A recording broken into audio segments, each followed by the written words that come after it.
The first rays of morning sunlight filtered through the threadbare curtains of my cramped apartment, casting long shadows across the worn hardwood floor. I stretched my tired limbs and winced at the soreness in my feet. A souvenir from last night's double shift at Bella Notte, the upscale Italian restaurant where I'd been working for the past 8 months. The faint aroma of garlic and tomato sauce still clung to my hair, despite the shower I'd taken before collapsing into bed. "Sei già sveglia, Sofia?" my grandmother's gentle voice called from the kitchen, the familiar Italian flowing between us as naturally as breathing. "Hai dormito bene?" "Sì, nonna," I replied, though it wasn't entirely true. My sleep had been fitful, haunted by worries about our mounting bills and my grandmother's deteriorating health. Her medication alone consumed nearly half of my monthly income. "I'll be right there." I quickly slipped into my uniform, a crisp white button-down shirt and black slacks, and pinned my name tag that read simply, Sophia. The mirror reflected a pale face with dark circles under hazel eyes, framed by unruly chestnut hair I hastily pulled back into a neat bun. Nothing remarkable, nothing that would turn heads or command attention. Just ordinary Sophia Russo, invisible to most of the world except when holding a notepad and reciting the day's specials. Nonna was waiting with a small espresso and a slice of homemade focaccia, her arthritic hands trembling slightly as she pushed the plate toward me. "Mangia, piccola mia, you need your strength." "Grazie, nonna." I kissed her weathered cheek, breathing in the familiar scent of lavender and rosemary that always surrounded her. "I might be late tonight. Mr. Gallo mentioned a private event in the back room." Her eyes clouded with worry. "Be careful, Sophia. I don't like these late nights." I forced a reassuring smile. "It's just rich people eating overpriced pasta, nonna. Nothing to worry about." If only I had known how wrong I was. Bella Notte was unusually quiet when I arrived, the normal bustle of the kitchen staff replaced by a tense hush. Maria, one of the other waitresses, practically pulled me into the storage room the moment I walked through the back door. "Dio mio, Sophia," she whispered, her eyes wide. "Do you know who's coming tonight?" I shook my head, slipping off my worn jacket and reaching for my apron. "Dante Ricci." The name hung in the air between us, heavy with unspoken implications. My hands froze on the apron strings. "The Dante Ricci? The one who owns half of Northside?" Maria nodded vigorously, and probably the other half unofficially. "Marco says the kitchen's been prepping since dawn. Special menu, special wine, special everything." A cold knot of anxiety formed in my stomach. Everyone in the city knew the Ricci name, though it was rarely spoken above a whisper. Legitimate businessman on paper, with investments spanning real estate, import-export, and high-end restaurants like Bella Notte. But the whispers told a different story. One of protection rackets, smuggled goods, and rivals who mysteriously disappeared after crossing him. "Why is he coming here?" I asked, smoothing down my shirt with trembling hands. "Doesn't he have his own restaurants?" Maria shrugged. "Apparently he's meeting someone important. Mr. Gallo assigned Antonio to their table, of course." She rolled her eyes. Antonio was the most experienced server, the one who handled all the VIPs and collected the generous tips that came with them. Relief flooded through me. At least I wouldn't have to serve him. I could stay in my section near the kitchen, far from whatever business Dante Ricci had at Bella Notte tonight. The evening progressed normally at first. I moved between my tables with practiced efficiency, reciting specials in either English or Italian depending on the customer's preferences. The familiar rhythm of service: take order, deliver drinks, bring food, check satisfaction, clear plates, present bill, kept my mind occupied and my anxiety at bay, until Mr. Gallo appeared at my elbow as I was entering an order into the system, his forehead shiny with sweat. "Sophia," he said, his voice strained. "Antonio called in sick, food poisoning." I blinked at him, not yet comprehending what this meant for me. "I need you to take the private dining room." The words landed like stones in the pit of my stomach. They specifically requested an Italian-speaking server, and you're the only one besides Antonio who's fluent. "But Mr. Gallo, I've never handled the private room before," I protested weakly. "Surely Maria or their Italian isn't good enough," he cut me off. "Besides, Signor Ricci and his guests have already been waiting for 10 minutes. He straightened my collar with jittery hands. Just be professional, attentive but not hovering. And for God's sake, don't eavesdrop or stare. Before I could form another objection, he was guiding me toward the private dining room at the back of the restaurant, a secluded space reserved for those willing to pay for absolute privacy. My heart hammered against my ribs, and I could feel beads of sweat forming at my hairline, despite the restaurant's aggressive air conditioning. "Remember," Mr. Gallo murmured as we reached the heavy oak door, "they're just customers. Very important, very generous customers." He knocked once, then pushed the door open, ushering me inside with a hand at the small of my back. The private dining room was dimly lit, with a single crystal chandelier casting a warm glow over the long mahogany table. 5 men were seated around it, their conversation dropping to silence as we entered. 4 of them were clearly guards or associates, broad-shouldered men in dark suits who assessed me with cold, calculating eyes before dismissing me as no threat. But it was the 5th man who commanded the room, who seemed to pull all the light and air toward him, like a black hole bending the fabric of space. Dante Ricci didn't look like the monster from the whispered stories. He was younger than I expected, perhaps in his early 30s, with sharp, aristocratic features and olive skin. His suit was clearly bespoke, the charcoal fabric draping perfectly over his broad shoulders. Dark hair, just long enough to show a hint of wave, was swept back from a face that might have belonged on a Renaissance painting, rather than a man rumored to have ordered countless deaths.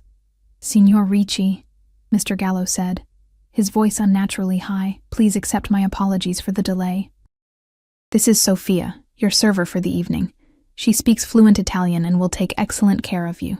Those dark eyes shifted to me, and I felt a physical jolt as his gaze locked with mine, assessing, penetrating, seeing far more than I wanted anyone to see. His expression remained impassive, but something flickered in those depths. Surprise, perhaps, or curiosity. "Buonasera, Signor Ricci," I managed, proud that my voice remained steady despite the tremor in my hands, which I concealed by clasping them behind my back. "Sono Sofia. Sarò la vostra cameriera stasera. Posso offrirvi qualcosa da bere?" A hint of a smile touched his lips. Not warm, exactly, but approving. When he spoke, his Italian was flawless, the accent distinctly northern, from somewhere around Milan or Lake Como. "Un piacere, Sofia. Bottiglia di Brunello di Montalcino, Riserva 2018. I nodded, making a mental note of the expensive wine selection. "Certamente. E per l'acqua? Naturale o frizzante?"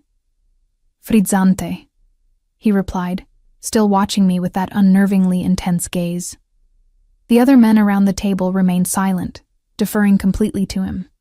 "I'll bring your drinks right away and give you a few moments with the menu," I said, switching to English and backing toward the door. Just as my hand touched the handle, his voice stopped me, now in perfect, unaccented English. "You're not Italian-born." It wasn't a question, but I felt compelled to answer anyway. "No, sir.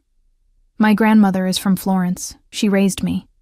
He nodded, as though confirming something to himself. "Your accent is unusual. Regional but precise. Academic but natural." His head tilted slightly. "Interesting." The word hung in the air between us, laden with implications I couldn't decipher. I mumbled something about checking on their wine and escaped, my heart thundering in my chest as though I'd narrowly avoided a predator. In the relative safety of the service area, I pressed my back against the wall and took several deep breaths. What was it about this man that had rattled me so completely? I'd served wealthy, powerful people before, though perhaps none with Dante Ricci's particular reputation. But it wasn't fear alone that had my pulse racing and my skin tingling with hyper-awareness. It was the way he had looked at me, really looked, when most people's eyes slid over me as if I were part of the furniture. It was the focused attention, like I was a puzzle he found worthy of solving. I gathered the requested drinks with mechanical precision, the sparkling water in crystal glasses, the wine selected from our temperature-controlled cabinet and decanted with careful hands. By the time I returned to the private room, I had composed myself. I was just a waitress doing her job, invisible but efficient, nothing more. Or so I thought. As the evening progressed, I moved in and out of the private dining room with practiced grace, serving each course of the elaborate meal with minimal interruption to their conversation, which switched fluidly between English and Italian. I kept my eyes downcast, my expression neutral, but I couldn't help noticing how the conversation would often pause when I entered, resuming only after I'd left. And I couldn't help noticing how Dante Ricci's eyes followed me, not with the leering appraisal I occasionally endured from certain customers, but with something more complex. Something that made the hair on the back of my neck stand up and my skin flush with heat that had nothing to do with the kitchen's warmth. During the dessert course, a delicate panna cotta with fresh berries, disaster struck. As I leaned between two of the bodyguards to place Dante's dessert before him, one of the men shifted suddenly, bumping my arm. The dessert tilted, then slid from the plate entirely, landing with a soft splat directly onto Dante Ricci's pristine white shirt and charcoal tie. Time seemed to freeze. The room fell silent, the atmosphere instantly charged with tension. The man who had bumped me went pale, stammering apologies in rapid Italian. I stood paralyzed, the empty plate still in my hand, horror washing over me in a cold wave. Mi dispiace tantissimo, signor Ricci, I gasped, grabbing a napkin and instinctively reaching toward the mess. I'm so sorry. I'll get something to clean. His hand caught my wrist before I could touch him. The grip firm, but not painful. Our eyes met, and for a terrifying moment I saw something dangerous flash in those dark depths. Then, to my astonishment, his expression softened almost imperceptibly. It was an accident, he said, his voice low and controlled. He released my wrist and turned to the man beside him, who was still apologizing profusely. Carlo, enough, it's just dessert. But the atmosphere remained tense, the other men watching me with a mixture of pity and wariness, as though I had unwittingly signed my own death warrant. I backed away, mumbling more apologies, and fled to the kitchen to fetch cleaning supplies and report the disaster to Mr. Gallo. My boss's face drained of color when I told him what had happened. Go back immediately, he ordered, thrusting a clean napkin and club soda into my hands. Offer to pay for dry cleaning whatever he wants. And pray he's in a forgiving mood. When I returned to the private room, Dante had removed his tie and was dabbing at the stain with a napkin. He looked up as I entered, those dark eyes unreadable. Signor Ricci, I began, my voice barely above a whisper. Please allow me to help clean your shirt. And I insist on paying for your dry cleaning. I'm so terribly sorry about this.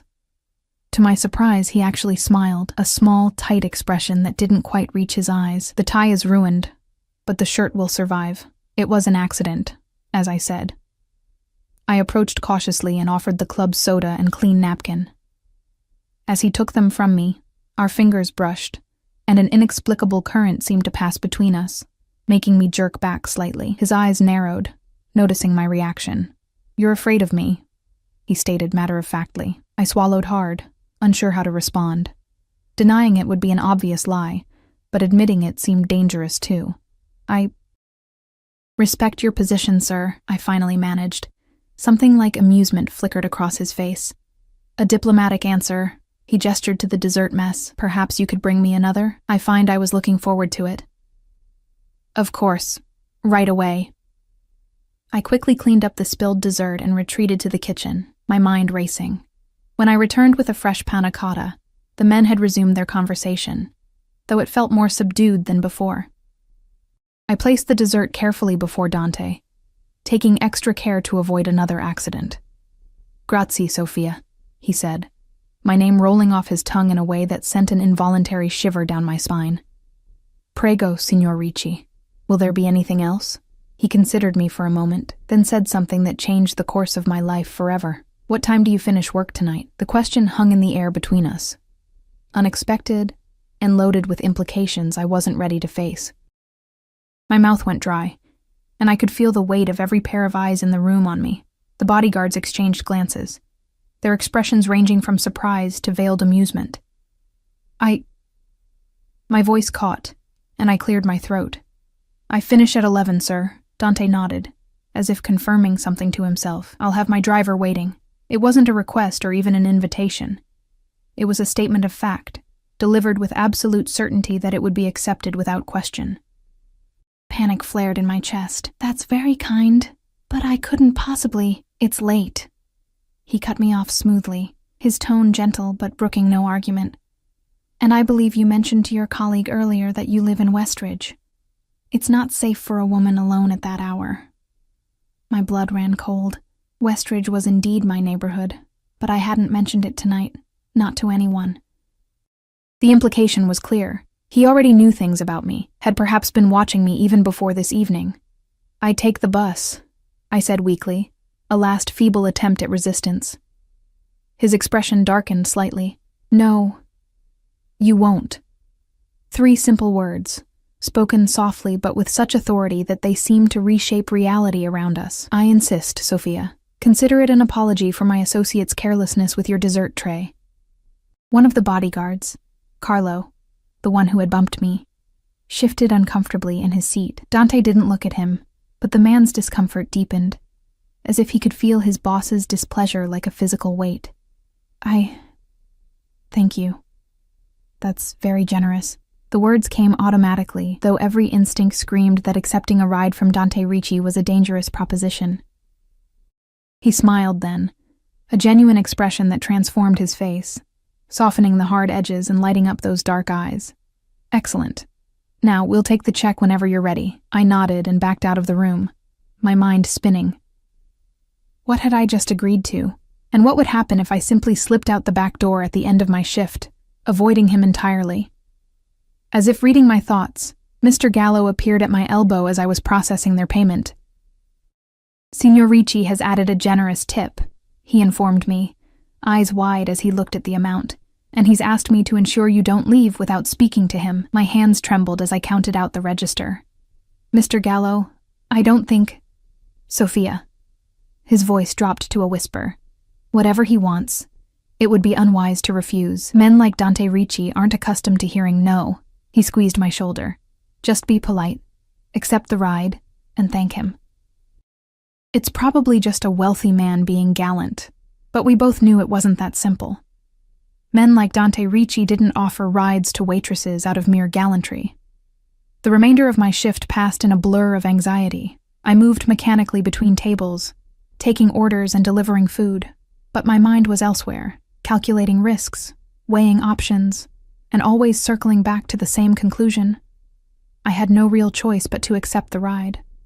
At precisely 11, I clocked out, changed from my work shoes to slightly more comfortable flats, and grabbed my worn leather jacket from the employee locker room. Maria caught me at the back door, her eyes wide with curiosity. Is it true? She whispered. Ricci offered you a ride home? News traveled fast in restaurants. I nodded reluctantly. Dio mio, Sophia. She gripped my arm. Be careful.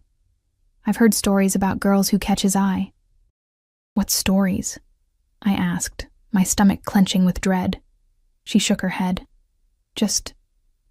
They tend to disappear from their normal lives. New apartments, new clothes, new everything. She hesitated.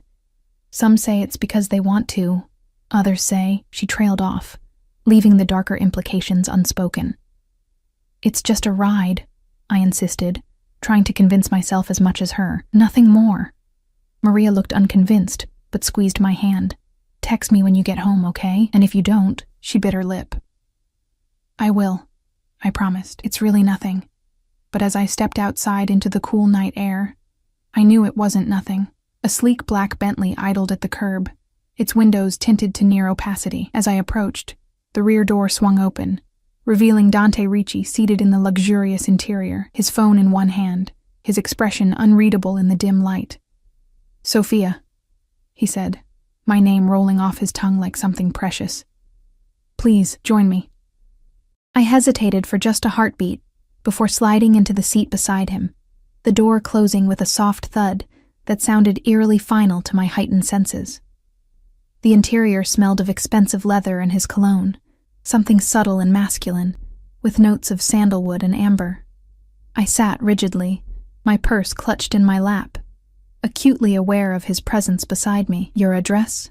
He asked, one eyebrow raised. I gave it to him, and he relayed it to the driver, a broad-shouldered man whose eyes I briefly met in the rearview mirror before he nodded and pulled away from the curb. You're uncomfortable, Dante observed after a moment of silence, his tone conversational. I swallowed hard. I'm not accustomed to riding in vehicles like this, I said carefully. He smiled, a small, knowing expression. That's not why you're uncomfortable, Sophia. You're afraid of me. The directness caught me off guard. I don't know you, I replied, trying to keep my voice steady. Yet you fear me. It wasn't a question. Because of things you've heard, I assume. I remained silent, unsure how to respond without putting myself in danger. He sighed, leaning back against the seat. Most of what you've heard is likely true, he said, surprising me with his frankness. I am not a good man, by conventional standards, but I do have principles. He turned toward me, his dark eyes reflecting the passing streetlights. I never harm innocent women. The qualification, innocent women, sent a chill down my spine. What happened to the ones he deemed not innocent? I don't mean to offend you, I said softly. It's just unexpected, this situation. Because men like me don't notice women like you. There was an edge to his voice now, a hint of something dangerous, because powerful men rarely notice invisible people unless they need something from them, I clarified, surprising myself with my boldness. His expression shifted, surprise and something like respect flickering across his features. You think yourself invisible? I glanced down at my simple clothes, my unadorned hands. I am. To most people. Not to me. The words hung between us, heavy with meaning. You're Italian. It caught my attention first. Most American-born speakers have a certain academic quality to their accent. Yours sounds like home. He studied me. But it was your eyes that truly caught my interest. They reveal everything you try to hide. My pulse quickened. And what do they reveal, Signor Ricci? Intelligence? Determination? Resilience? He paused. And a profound sadness. I looked away, unnerved by how accurately he had read me. You're very observant. In my position, observation is survival. The car slowed as we approached my neighborhood, a far cry from wherever Dante Ricci called home, with its modest apartment buildings and small convenience stores still open despite the late hour. You live with your grandmother, yes? The one from Florence. I nodded, wondering again how much he already knew about me. She raised me after my parents died. I'm sorry for your loss, he said, sounding genuinely sympathetic. Family is everything. It is, I agreed, thinking of Nonna and her mounting medical bills. The reason I worked double shifts and still barely made ends meet. The car pulled up in front of my building, a 3-story walk-up that had seen better days. I reached for the door handle, eager to escape the confining intimacy of the back seat. Sophia. His voice stopped me. I have a proposition for you. My hand froze on the handle, my heart suddenly pounding. A proposition? Not that kind, he said, a hint of amusement in his voice. Though I won't pretend I find you anything less than captivating. He reached into his jacket and pulled out a business card, handing it to me. I'm hosting a private dinner at my home this weekend. Several important associates from Italy will be there. I need someone who speaks the language flawlessly to assist with service and translation. I took the card cautiously, feeling the weight of the heavy cardstock between my fingers. You have staff for that, surely. I do, but none with your particular skill. He named a figure for a single evening's work that made my eyes widen. More than I earned in 2 weeks at Bellinota. Your grandmother's medication is expensive, isn't it? The reference to Nonna's health situation confirmed my suspicions that he had been investigating me, perhaps for longer than just today. I should have been terrified, but instead, I felt a strange calm settle over me. He was offering a solution to my most pressing problem, even if it came with strings I couldn't yet see. Why me? I asked. There must be professional translators. They lack your authenticity, your understanding of the nuances. His gaze was intense, focused entirely on me, and they aren't you. The last words hung between us, charged with unspoken meaning. This wasn't just about my language skills, and we both knew it. I'll consider it, I said finally, slipping the card into my jacket pocket. The address and details are on the card. Saturday, 7 p.m. He spoke as if my acceptance was already assured. My driver will collect you at 6. I nodded and opened the door, stepping out into the night air that suddenly felt fresh and freeing after the heady atmosphere of the car. Before closing the door, I leaned down to look at him one more time. "Thank you for the ride, Signor Ricci." His expression softened slightly. "Dante," he corrected. "And you're welcome, Sophia Russo." As the car pulled away, I stood on the sidewalk, the business card burning a hole in my pocket, and my mind racing with questions and possibilities.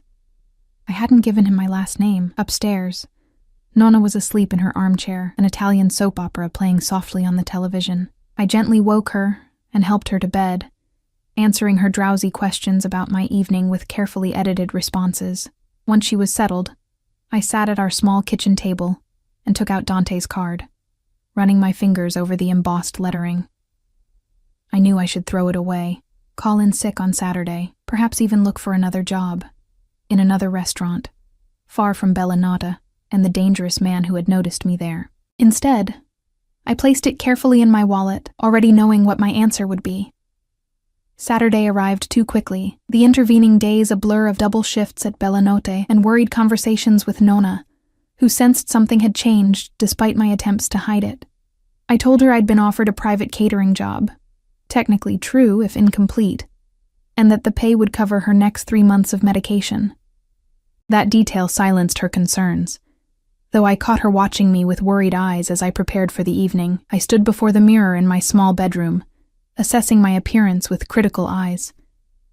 The black dress I'd chosen was the nicest thing I owned, simple but elegant, with a modest neckline and hem that fell just below my knees, professional enough for service, but a far cry from my usual waitress uniform. I'd spent an hour taming my hair into a sleek chignon and applied minimal makeup to enhance my features without looking overdone. "Sei bellissima," Nonna said from the doorway, her eyes misting slightly. "So beautiful, like your mother." I swallowed the lump in my throat and kissed her cheek. "I won't be late," I promised. "And I'll have my phone if you need anything." She patted my hand. "This man who hired you," she began cautiously, "is he a good man?" The question pierced me with its simplicity and its impossibility. "He's a powerful man," I answered honestly, "and he's paying very well." Her eyes, clouded with cataracts but still sharp with wisdom, studied my face. "Be careful, Nipotina. Power and goodness rarely walk hand in hand." "I will, Nonna." I hugged her fragile frame, breathing in her familiar scent. "I promise." Exactly at 6, my phone buzzed with a text from an unknown number. Car waiting downstairs. The black Bentley was indeed idling at the curb, the same broad-shouldered driver standing beside it. He nodded respectfully as I approached.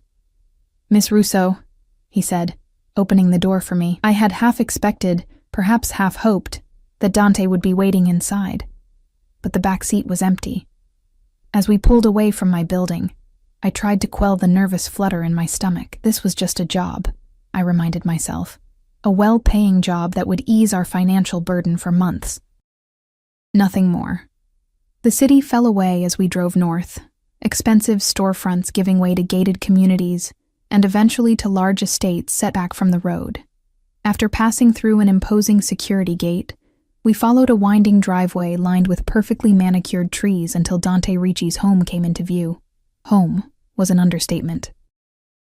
The sprawling mansion of pale stone gleamed in the early evening light, its facade reminiscent of the grand villas that dotted the Italian countryside. Fountains flanked the circular driveway where several luxury vehicles were already parked, and armed security personnel stood discreetly near each entrance. The driver escorted me to a side door where a stern-faced woman in a tailored suit waited. "Miss Russo," she greeted me with a curt nod. "I'm Helena, Mr. Ricci's house manager. Follow me." She led me through a maze of hallways, the interior of the mansion even more impressive than its exterior. Old-world elegance blended seamlessly with modern luxury. Priceless art adorned walls of exposed stone, and antique furniture shared space with sleek contemporary pieces. It was like walking through a carefully curated museum, where every object told a story of power and refined taste. Helena stopped before a heavy wooden door. "Mr. Ricci wishes to speak with you before the guests arrive." She knocked once, then stepped back. "Enter when called," My heart hammered against my ribs as a deep voice responded, "Avanti." I pushed open the door to find myself in a wood-paneled study. Bookshelves lined 3 walls from floor to ceiling, their contents appearing well-read rather than merely decorative. A massive desk dominated one side of the room, but Dante wasn't seated behind it. He stood at the window, gazing out at the manicured gardens, a tumbler of amber liquid in one hand. He turned as I entered, and I felt that same jolt of awareness I'd experienced in the restaurant. He wore another impeccably tailored suit, this one a deep navy that emphasized the breadth of his shoulders and the lean strength of his frame. His dark hair was slightly tousled, as if he'd run his hand through it repeatedly, and the fading sunlight cast his sharp features in dramatic relief. Sophia. My name on his lips still sent an involuntary shiver down my spine. "You look lovely." "Thank you," I replied, remaining near the door, uncertain of the protocol for this strange arrangement. "I hope I'm dressed appropriately for the evening." He approached, stopping a few feet away, close enough that I could smell his cologne, but not so close as to make me uncomfortable. Perfect, as I expected. His eyes moved over me with an appreciation that was admiring, rather than leering. "Would you like a drink before I explain tonight's arrangements?" I shook my head. I should keep a clear head if I'm working. Something like approval flickered in his expression. Sensible. Though this won't be quite the service position you're accustomed to. He gestured to a pair of leather armchairs near the fireplace. "Please, sit for a moment." I perched on the edge of the chair, my back straight, hands folded in my lap. He sat across from me, setting his drink aside and leaning forward slightly. "Tonight's dinner is primarily business, but conducted as pleasure," he explained. 6 guests, all Italian, all men with significant influence in various enterprises. They expect a certain level of accommodation. "I understand," I said carefully. "You want me to serve and translate when needed." He shook his head slightly. "I want you to dine with us." My confusion must have shown on my face because he continued, "These men respect power, family, and tradition. In their eyes, a man who handles his own service is either too poor to afford staff or too insignificant to warrant them. But a beautiful, intelligent woman who speaks their language fluently?" His lips curved in a slight smile. "That's an asset they'll respect." "You want me to pretend to be, what, your girlfriend?" I asked, heat rising to my cheeks. "Nothing so defined," he replied smoothly. "My guest. Nothing more will be stated or implied." He studied my reaction. "Does that make you uncomfortable?" It should have. Every warning bell in my head was ringing, yet I found myself considering it. Will I still be paid the amount we discussed? Of course. This changes nothing about our financial arrangement. He reached for his drink, taking a small sip. "I'm merely asking you to sit at my table, rather than stand beside it." I considered for a moment. "I'm not sure I understand why you need me for this role. Surely there are women in your circle who could—" "Women in my circle," he interrupted, a hint of derision in his tone, "tend to be decorative rather than substantive. They speak of designer labels and luxury vacations, not literature or history or art." His eyes held mine, and none speak Italian with the soul of Florence in their voice. The compliment, unexpected and oddly specific, warmed something inside me that had been cold for too long. What would be expected of me exactly? "Conversation, intelligence, nothing more." He set his glass down decisively. "And perhaps your insights afterward. These men reveal themselves differently when a beautiful woman is present." I should have been offended at being used as a tool for his business machinations, but his frank admission was refreshing compared to the platitudes I might have expected. "All right," I agreed finally. "But I have conditions." One eyebrow arched in surprise. Clearly, Dante Ricci wasn't accustomed to conditions being placed on his offers. "I'm listening." "I won't pretend to be something I'm not," I stated firmly. "No fictional background or relationship. If asked, I tell the truth about who I am and what I do." He nodded slowly. "Acceptable. Though perhaps omit the financial arrangements of tonight, of course." I straightened my shoulders, "And I leave when the dinner concludes. No additional expectations." A flash of something, anger, amusement, crossed his face. "I told you before, Sophia, I don't harm innocent women, nor do I pay for companionship." His voice had taken on that dangerous edge again. "Is that clear enough?" I nodded, feeling both relieved and oddly disappointed. "Then we understand each other. I doubt that very much," he murmured, rising from his chair. "But we have an agreement." He offered his hand to help me up, and I took it after only a moment's hesitation. His fingers were warm and strong around mine, the contact sending an unexpected thrill through my body. He held on a fraction longer than necessary before releasing me. "The guests will arrive in 30 minutes, he said, his tone shifting to something more businesslike. "Helena will show you to the dining room and explain the seating arrangement." He paused, his eyes holding mine. "Thank you, Sophia. I appreciate your adaptability." As promised, Helena appeared moments after I left Dante's study, guiding me through more opulent hallways to a formal dining room that took my breath away.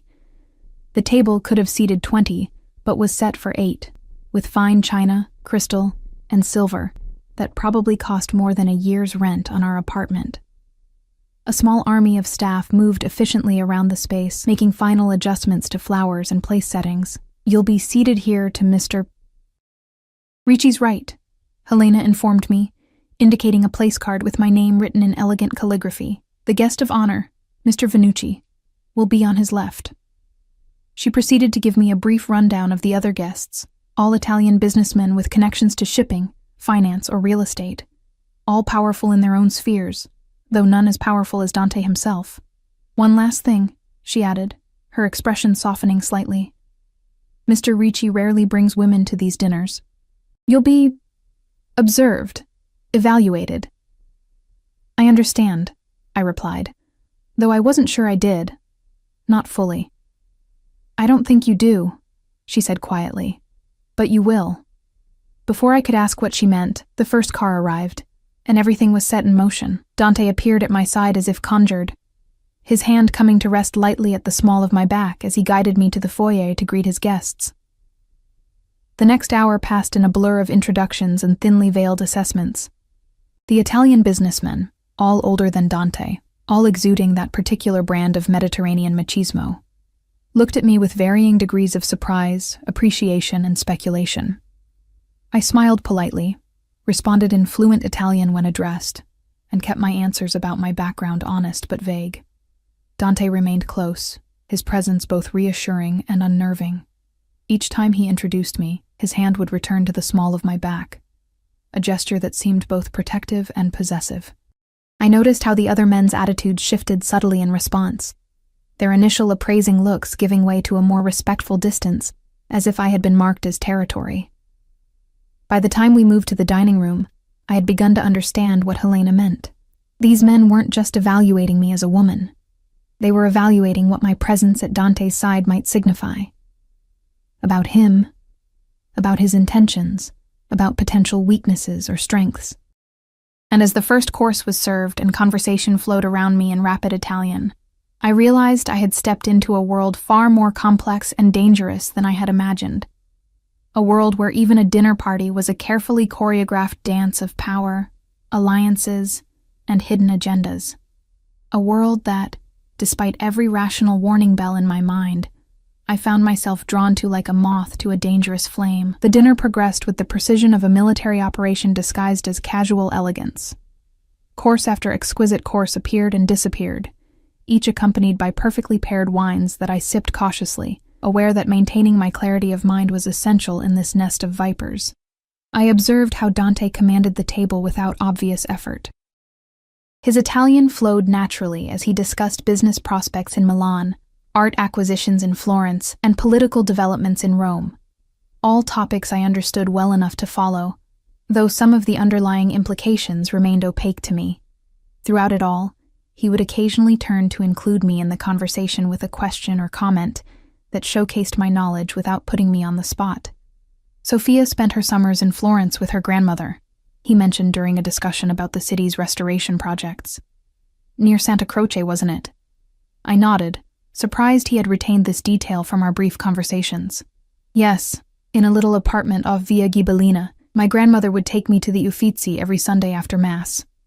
This prompted a nostalgic tangent about favorite Florentine landmarks that temporarily lightened the underlying tension at the table. I noticed how Dante watched me during these exchanges, a slight smile playing at the corners of his mouth when I spoke passionately about Botticelli's Primavera, or described the perfect gelato from a tiny shop near the Ponte Vecchio.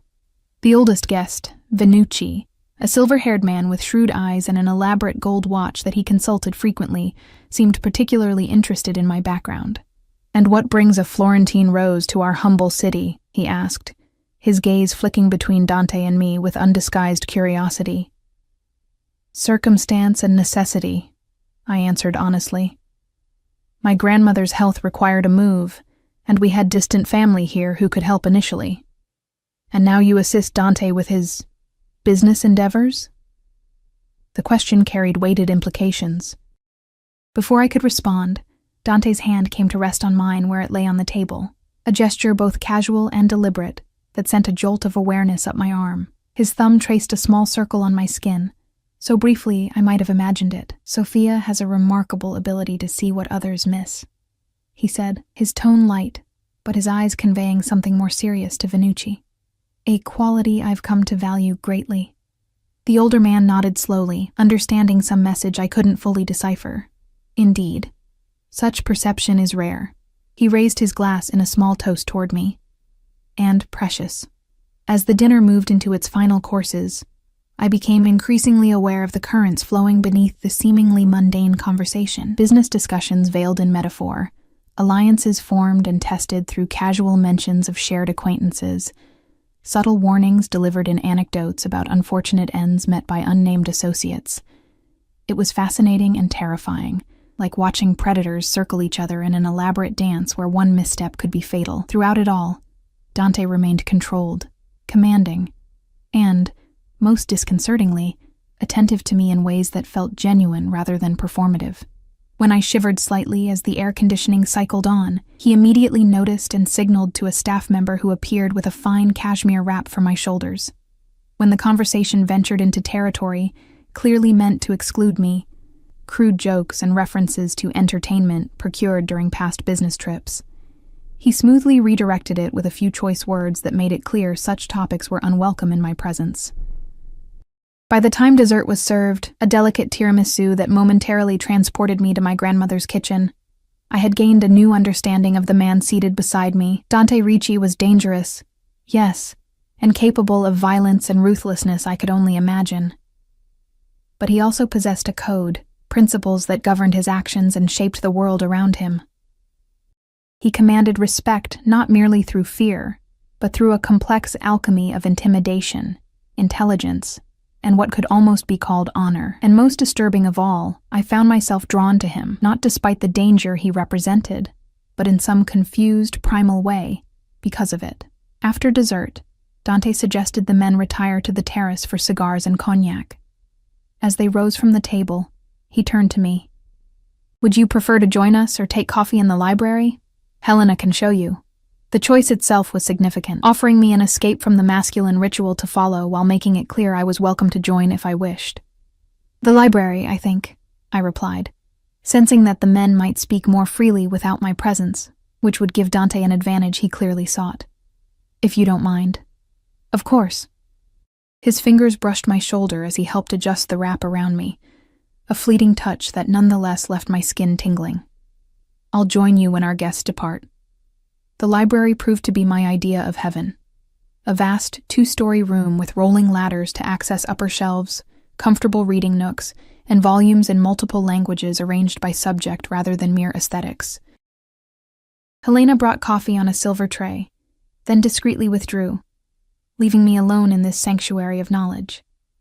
I moved slowly along the shelves, trailing my fingers across leather spines and cloth bindings, breathing in the comforting scent of paper and ink.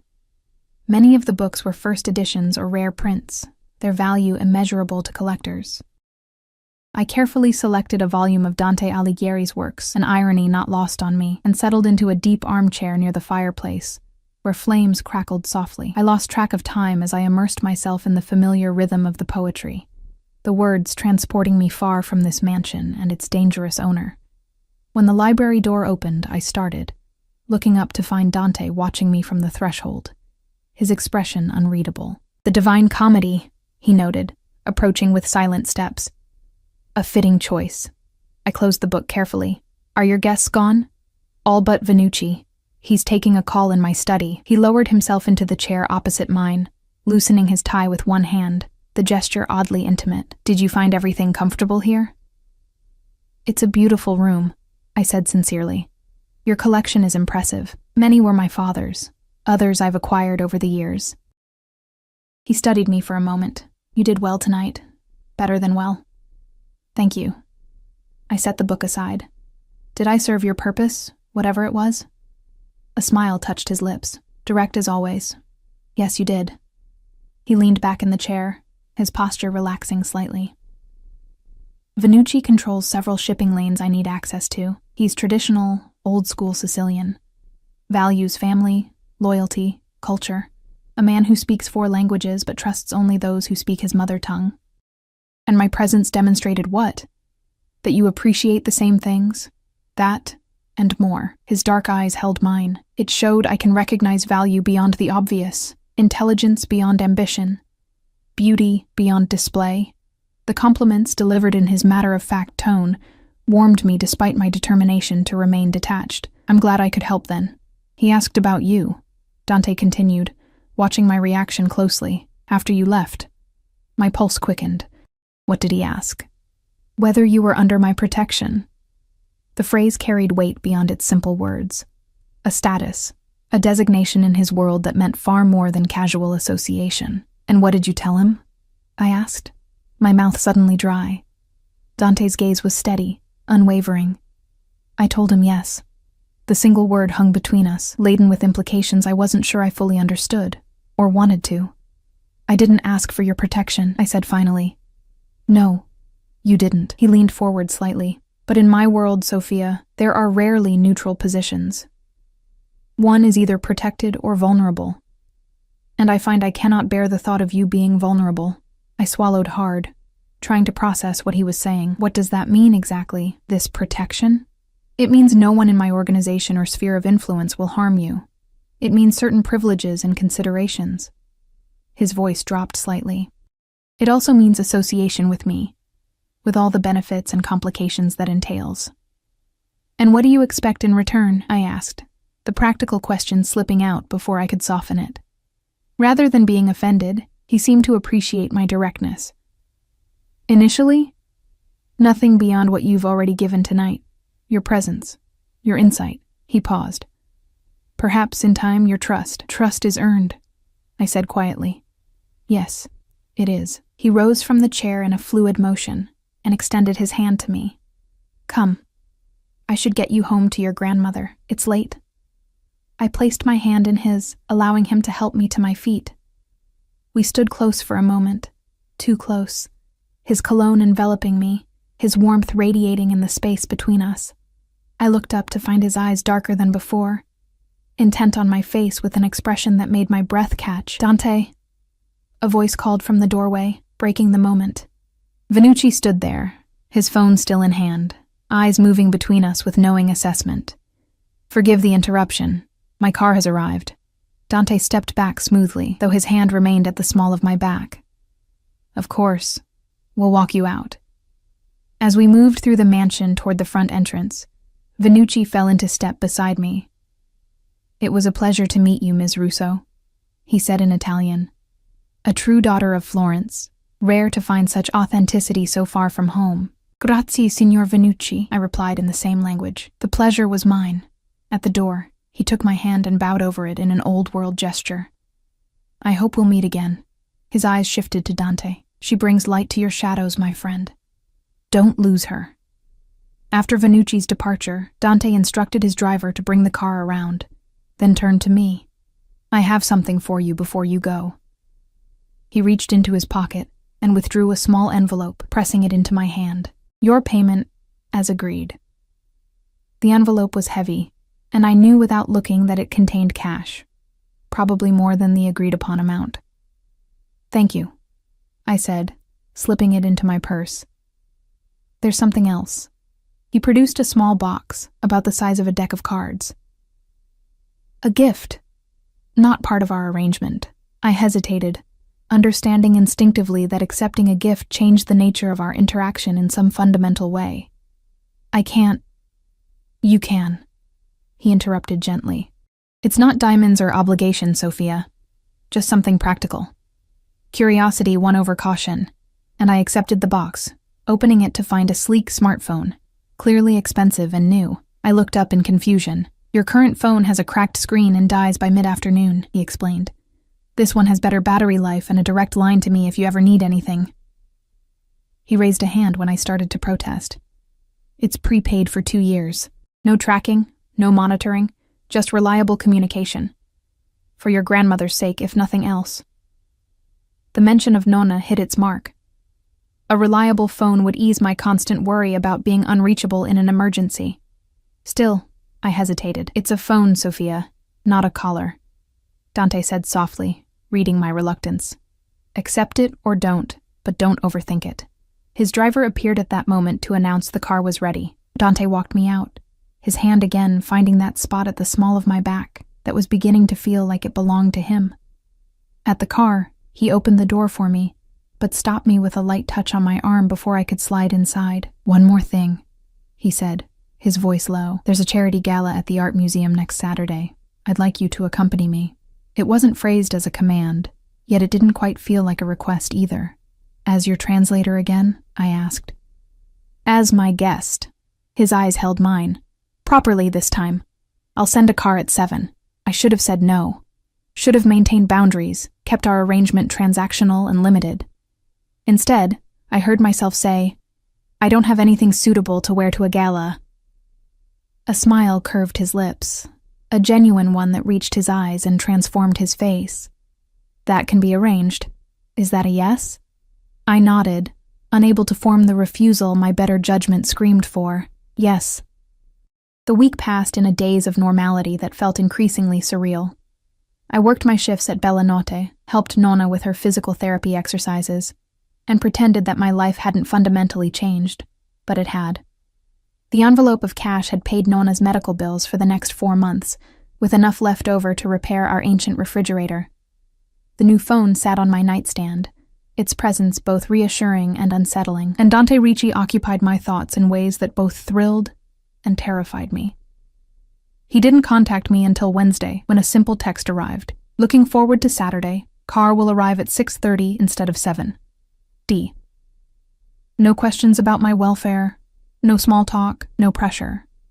Just a straightforward communication that somehow left me more intrigued than a dozen flowery messages might have. I replied with a simple, I'll be ready, then spent an embarrassing amount of time wondering if I should have said more.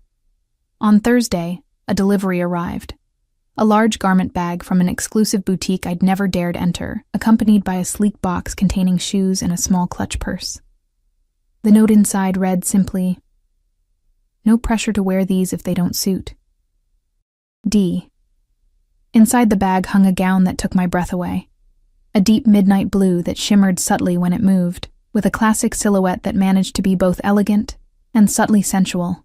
It was exactly what I would have chosen for myself if I'd had unlimited resources, which was both impressive and slightly unnerving. Nonna watched me hold it against myself in front of the mirror, her expression thoughtful.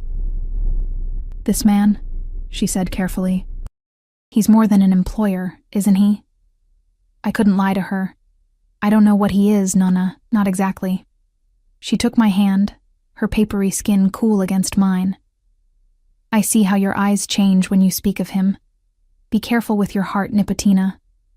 Men with power often love that power more than they can ever love a woman. It's not like that, I insisted, though I wasn't entirely sure what it was.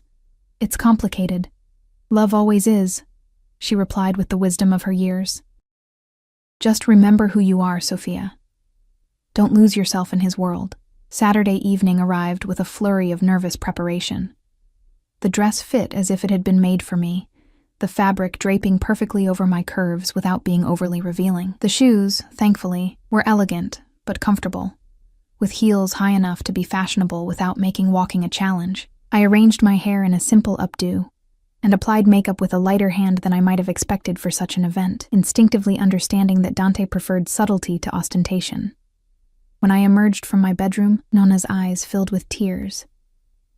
Bellissima, she whispered, just like your mother on her wedding day.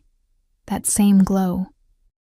Her words sent a complicated ripple of emotions through me. Pride, sadness for the mother I barely remembered, and a sudden, sharp awareness of what this evening might represent. This wasn't just another job. It was a step into Dante's world on different terms, a public acknowledgement of something between us that remained undefined. The black Bentley arrived precisely at 6:30, but this time, Dante himself emerged when the driver opened the door. He stood on the sidewalk looking up at my building, commanding in his perfectly tailored tuxedo, his dark hair styled impeccably. When I stepped outside, his expression changed subtly, a softening around the eyes, a slight parting of his lips that betrayed surprise or appreciation. "Sophia," he said simply, the words somehow conveying everything his controlled expression didn't. "Is this suitable?" I asked, suddenly uncertain despite the hours of preparation. He approached slowly, his eyes never leaving mine. "You are beyond suitable," he replied, his voice low. "You are magnificent." Heat rose to my cheeks at the frank admiration in his gaze. He offered his arm, and I took it, feeling the solid strength beneath the fine fabric of his sleeve. As he helped me into the car, his hand at my waist sent that now familiar current through my body, a response I was finding increasingly difficult to ignore. Inside the car, he kept a respectable distance, though his eyes returned to me frequently as we discussed the event ahead. The gala was a fundraiser for the city's art museum, bringing together wealthy patrons, artists, and the social elite, a world as foreign to me as Dante's more shadowy business dealings. "You seem nervous," he observed as we neared the venue. "I am," I admitted. "This isn't my normal environment." "Few people there tonight truly belong in that environment," he said with a hint of disdain. "Most are playing roles, pretending to understand art they cannot appreciate, displaying wealth they haven't earned, wielding influence they don't deserve." His expression softened as he looked at me. "You, at least, genuinely love art. That puts you ahead of most of the guests." "How did you know that?" I asked, surprised by his perception. "The way you spoke about the Uffizi, about Botticelli." "Aye," his lips curved in a slight smile. "Your eyes reveal everything, Sophia." As our car joined the line of luxury vehicles approaching the museum's grand entrance, I took a deep breath, centering myself. "What am I to you tonight, Dante? What role am I playing?" He considered me for a long moment, his dark eyes inscrutable. "No role. Just be yourself." He reached across the space between us to take my hand. "And stay close to me." Camera flashes greeted us as we stepped onto the red carpet, though I quickly realized they weren't for us, or at least not for me. Dante, however, drew attention merely by his presence, with subtle nods of acknowledgement from security personnel and nervous glances from event staff who scrambled to ensure everything was perfect as we passed. Inside, the museum had been transformed into a glittering wonderland. The massive central hall was filled with elegantly dressed guests, the air humming with conversation and quiet music from a string quartet. Waitstaff circulated with champagne and delicate hors d'oeuvres, while spotlighted artwork provided the ostensible focus of the evening. Dante's hand remained at the small of my back as he guided me through the crowd, introducing me simply as Sophia to a carefully selected few people, a curator he seemed to genuinely respect, an elderly art dealer who kissed my hand and spoke to me in rapid Florentine Italian, a city official who couldn't quite hide his nervousness despite his forced smile. I noted how people responded to Dante, with deference, fear, fascination, or some combination of all three. Women watched him with undisguised interest, their gazes often turning speculative or envious when they noted his attentiveness to me. Men either avoided direct eye contact or made too much of it, attempting to project confidence they clearly didn't feel in his presence. We paused before a small Caravaggio, the dramatic chiaroscuro depicting a biblical scene with the painter's characteristic intensity. As we admired it, I felt Dante watching me rather than the masterpiece. "What do you see?" he asked quietly. "Light and darkness fighting for dominance," I replied honestly. The subject caught between them, unable to fully exist in either realm. Something flickered in his expression. Recognition, perhaps, or a kind of revelation. "Yes," he said simply. "Exactly that." As the evening progressed, I began to understand that this wasn't merely a social event for Dante. He moved through the room with purpose, having brief, seemingly casual conversations that I sensed carried significant weight beneath their mundane surfaces.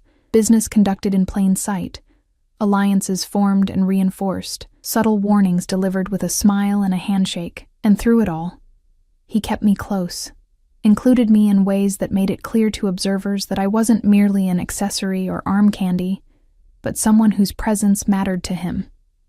When I spoke, he listened. When I admired a particular artwork, he took the time to appreciate it with me. When my feet began to tire from standing, he found us a quiet alcove with seating, before I had even mentioned my discomfort. It was during one of these moments, seated in a relatively private corner with glasses of champagne, that I finally asked the question that had been building in me all evening. Why me, Dante? Of all the women you could have brought tonight? Women who already belong in this world, why choose a waitress who lives in a run-down apartment with her grandmother? He studied me for a long moment, his expression unreadable. Then he set down his glass and turned to face me fully. Because you're real, he said finally. In my world, Sophia, authenticity is the rarest commodity. I am surrounded by people who want something from me. My money, my influence, my protection. People who present carefully constructed facades and tell me what they think I want to hear. His voice dropped lower. But you... From the moment you spilled dessert on my shirt and looked at me with terror and defiance in those expressive eyes, you have been nothing but genuinely yourself. He reached out, his fingers lightly tracing the line of my jaw in a touch so gentle, it made my breath catch. Do you know how precious that is? How irresistible? I couldn't look away from the intensity in his gaze. It seems like a small thing to build whatever this is upon. It's everything, he countered. And this, as you call it, is something I haven't quite defined myself. His thumb brushed across my lower lip in a whisper of a touch. But I'd like to explore it further, if you're willing. The moment hung suspended between us, charged with possibility. I knew I stood at a crossroads, one path leading back to my ordinary life with its struggles and simple pleasures, the other leading into Dante's world of danger, luxury, and moral complexity. A world where I might lose myself, as Nona had warned. But looking into his eyes, I saw something beyond the powerful, dangerous man others feared. I saw loneliness, a hunger for connection, and a capacity for tenderness that perhaps no one else was allowed to witness. I'm willing, I said softly. But I need you to understand something. His hand stilled against my cheek. Tell me. I won't be owned or controlled, Dante. Protection is one thing, possession is another. I held his gaze steadily. I have to remain myself, even if I'm in your world. Something like admiration flickered in his expression. I wouldn't want you any other way, Sophia. Your fire is what draws me to you. His voice dropped to nearly a whisper. I don't want to extinguish it. I want to bask in its light. Perhaps it was the champagne, or the romantic setting, or simply the culmination of the tension that had been building between us since that first night at Bellinotti. Whatever the reason, I found myself leaning toward him as he moved closer, our lips meeting in a kiss that started gentle but quickly deepened into something that made my heart race and my mind go blissfully blank. When we finally broke apart, his eyes had darkened to midnight, his controlled facade momentarily shattered to reveal raw desire and something more complex. A vulnerability I never expected to see in Dante Ricci. Come, he said, taking my hand and helping me to my feet. I think we've made enough of an appearance for tonight. As we left the gala, his arm wrapped possessively around my waist. I knew I was leaving more than just the event behind. I was stepping fully into a new chapter of my life, one filled with danger and passion, luxury and complexity. A life at the side of a man who moved in shadows, but who had somehow brought unexpected light into my world. In the car, as the city lights blurred past the windows, Dante held my hand, his thumb tracing gentle circles on my skin. Where would you like to go? He asked, his voice soft in the dimness. I thought of Nonna waiting at home, of my shift at Bellinotte tomorrow. of all the mundane realities that still anchored me to my old life. But looking at Dante, this dangerous, complicated man who had somehow seen value in me when I believed myself invisible, I made my choice. With you, I replied simply. I want to go with you.